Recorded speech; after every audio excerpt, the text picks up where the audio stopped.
ଯୋହନ 3। ଫାରୁସୀମାନଙ୍କ ମଧ୍ୟରେ ନିକୋଦିମ ନାମକ ଜଣେ ଇହୁଦୀ ନେତା ଥିଲେ। ସେ ରାତ୍ରି ସମୟରେ ଯୀଶୁଙ୍କ ନିକଟକୁ ଆସି କହିଲେ, ରାବି, ଆମେ ଜାଣୁ ଆପଣ ଈଶ୍ୱର ପ୍ରେରିତ ଗୁରୁ। ଆପଣ ଯେଉଁ ସବୁ ଅଲୌକିକ କାର୍ଯ୍ୟ କରୁଛନ୍ତି, ଈଶ୍ୱରଙ୍କ ସହାୟତା ବିନା ତାହା କେହି କରିପାରିବେ ନାହିଁ।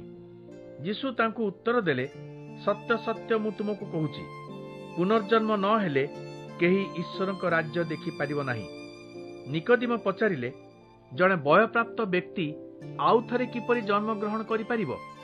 ମାତୃଗର୍ଭରେ ପ୍ରବେଶ କରି ସେ କଣ ଦ୍ୱିତୀୟ ଥର ଜନ୍ମ ହୋଇପାରିବ?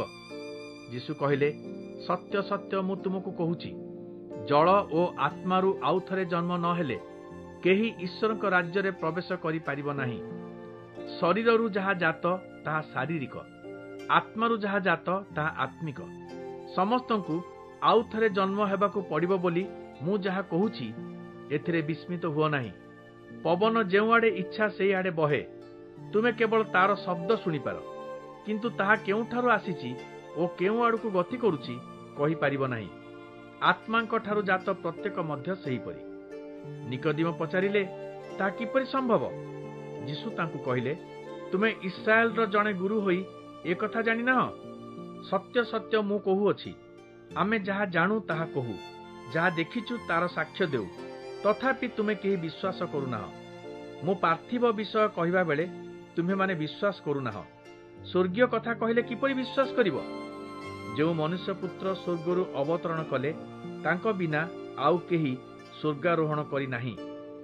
ମୋଶା ମରୁ ପ୍ରାନ୍ତରରେ ଯେପରି ଗୋଟିଏ ଧାତୁ ନିର୍ମିତ ସର୍ପକୁ ଉପରକୁ ଉଠାଇଥିଲେ, ମନୁଷ୍ୟପୁତ୍ର ସେପରି ଊର୍ଦ୍ଧ୍ୱକୁ ଉଠାଯିବେ। ତାହା ହେଲେ ଯେ କେହି ତାଙ୍କଠାରେ ବିଶ୍ୱାସ କରିବ, ସେ ଅନନ୍ତ ଜୀବନ ପାଇବ। ଈଶ୍ୱର ଜଗତକୁ ଏଡ଼େ ପ୍ରେମ କଲେ ଯେ ସେ ନିଜର ଅଦ୍ୱିତୀୟ ପୁତ୍ରଙ୍କୁ ଦାନ କଲେ। ଯେ କେହି ତାଙ୍କଠାରେ ବିଶ୍ୱାସ କରେ, ସେ ବିନଷ୍ଟ ନ ହୋଇ ଅନନ୍ତ ଜୀବନ ପାଇବ। ଈଶ୍ୱର ତାଙ୍କ ପୁତ୍ରଙ୍କୁ ଜଗତର ବିଚାରକର୍ତ୍ତା ରୂପେ ପଠାଇ ନାହାନ୍ତି, କିନ୍ତୁ ଜଗତର ତ୍ରାଣକର୍ତ୍ତା ସ୍ୱରୂପେ ପଠାଇଛନ୍ତି। ଯେ କେହି ସେହି ପୁତ୍ରଙ୍କଠାରେ ବିଶ୍ୱାସ କରେ, ସେ ଆଉ ବିଚାରିତ ହେବ ନାହିଁ, କିନ୍ତୁ ଯେ ବିଶ୍ୱାସ କରେ ନାହିଁ, ତାର ବିଚାର ହୋଇସାରିଛି, କାରଣ ସେ ଈଶ୍ୱରଙ୍କର ଅଦ୍ୱିତୀୟ ପୁତ୍ରଙ୍କୁ ଅବିଶ୍ୱାସ କରିଛି। ସେହି ବିଚାର ଏହିପରି ହୁଏ, ଜଗତରେ ଆଲୋକ ପ୍ରକାଶ ପାଇଛି, କିନ୍ତୁ ଲୋକେ ଆଲୋକ ଅପେକ୍ଷା ଅନ୍ଧକାରକୁ ପସନ୍ଦ କରିଛନ୍ତି, କାରଣ ସେମାନଙ୍କର କାର୍ଯ୍ୟ ସକଳ ଅସତ୍। ଦୁଷ୍କର୍ମକାରୀ ଆଲୋକକୁ ଘୃଣା କରେ, ତାର ଦୁଷ୍କର୍ମଗୁଡ଼ିକ ପ୍ରକାଶ ପାଇଯିବା ଭୟରେ ସେ ଆଲୋକକୁ ଆସେ ନାହିଁ। ଯାହାର କର୍ମ ସତ୍, ସେ ଆଲୋକକୁ ଆସିବା ପାଇଁ ଇଚ୍ଛା କରେ, କାରଣ ତା କାର୍ଯ୍ୟରେ ସେ ଯେ ଈଶ୍ୱରଙ୍କର ଆଜ୍ଞାଧୀନ, ଏକଥା ସେ ଆଲୋକରେ ପ୍ରକାଶ କରିବାକୁ ଚାହେଁ। ଏହାପରେ ଯୀଶୁ ତାଙ୍କ ଶିଷ୍ୟମାନଙ୍କ ସହ ଜିହୁଦା ପ୍ରଦେଶକୁ ଯାଇ ସେଠାରେ କିଛି ଦିନ ଅତିବାହିତ କଲେ। ସେଠାରେ ସେ ଜଳଦୀକ୍ଷା ଦେଲେ। ସେତେବେଳେ ସାଲିମର ଅଦୂରବର୍ତ୍ତୀ ଏନୋନରେ ଯୋହନ ମଧ୍ୟ ଜଳଦୀକ୍ଷା ଦେଉଥିଲେ, କାରଣ ସେଠାରେ ଯଥେଷ୍ଟ ଜଳ ଥିଲା ଓ ଜଳଦୀକ୍ଷା ନେବା ପାଇଁ ସେଠାକୁ ଅନେକ ଲୋକ ଆସୁଥିଲେ। ସେ ପର୍ଯ୍ୟନ୍ତ ଯୋହନ କାରାରୁଦ୍ଧ ହୋଇନଥିଲେ। ଦିନେ ଶାସ୍ତ୍ରୀୟ ବିଧି ଅନୁଯାୟୀ ସୂଚୀ ହେବା ବିଷୟରେ ଯୋହନଙ୍କ ଶିଷ୍ୟମାନେ ଜଣେ ଇହୁଦୀ ଲୋକ ସହିତ ତର୍କ କରୁଥିଲେ। ସେମାନେ ଯୋହନଙ୍କୁ କହିଲେ, ଗୁରୁ, ଆପଣଙ୍କ ମନେଥିବ, ଜର୍ଦ୍ଦନ ନଦୀର ପୂର୍ବ ପଟେ ଜଣେ ବ୍ୟକ୍ତି ଆପଣଙ୍କ ପାଖରେ ଠିଆ ହୋଇଥିଲେ। ତାଙ୍କ ବିଷୟରେ ଆପଣ ସାକ୍ଷ୍ୟ ଦେଉଥିଲେ। ସେ ଏବେ ନିଜେ ଜଳଦୀକ୍ଷା ଦେଉଛନ୍ତି ଓ ସମସ୍ତେ ତାଙ୍କ ନିକଟକୁ ଯାଉଛନ୍ତି। ଯୋହନ ଉତ୍ତର ଦେଲେ, ଈଶ୍ୱର ନ ଦେଲେ ମନୁଷ୍ୟ କିଛି ପାଏ ନାହିଁ। ମୁଁ କହିଥିଲି, ମୁଁ ମସିହ ନୁହେଁ, ମୁଁ କେବଳ ତାଙ୍କର ଅଗ୍ରଦୂତ ସ୍ୱରୂପେ ପ୍ରେରିତ ହୋଇଛି। ମୋର ଏକଥାରେ ତୁମ୍ଭେମାନେ ସାକ୍ଷୀ। ନବବଧୂ କେବଳ ବରର ନିଜସ୍ୱ, କିନ୍ତୁ ପାର୍ଶ୍ୱରେ ଠିଆ ହୋଇଥିବା ବରର ବନ୍ଧୁ ତା କଥା ଶୁଣି ଉତ୍ଫୁଲ୍ଲ ହୁଏ। ଏହି ପରିପୂର୍ଣ୍ଣ ଆନନ୍ଦ ମୁଁ ଏବେ ଉପଭୋଗ କରୁଛି।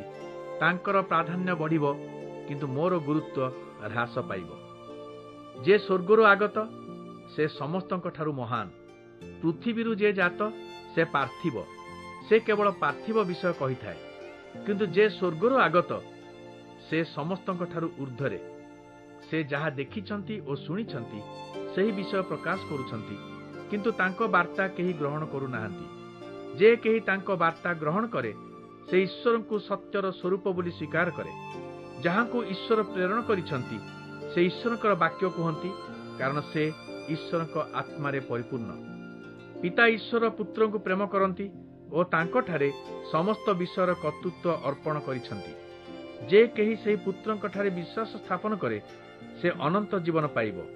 ଯେ କେହି ତାହାଙ୍କର ଅବାଧ୍ୟ ହୁଏ ସେ ସେହି ଜୀବନରୁ ବଞ୍ଚିତ ହେବ ଓ ଈଶ୍ୱରଙ୍କର କ୍ରୋଧର ପାତ୍ର ହୋଇ ରହିବ।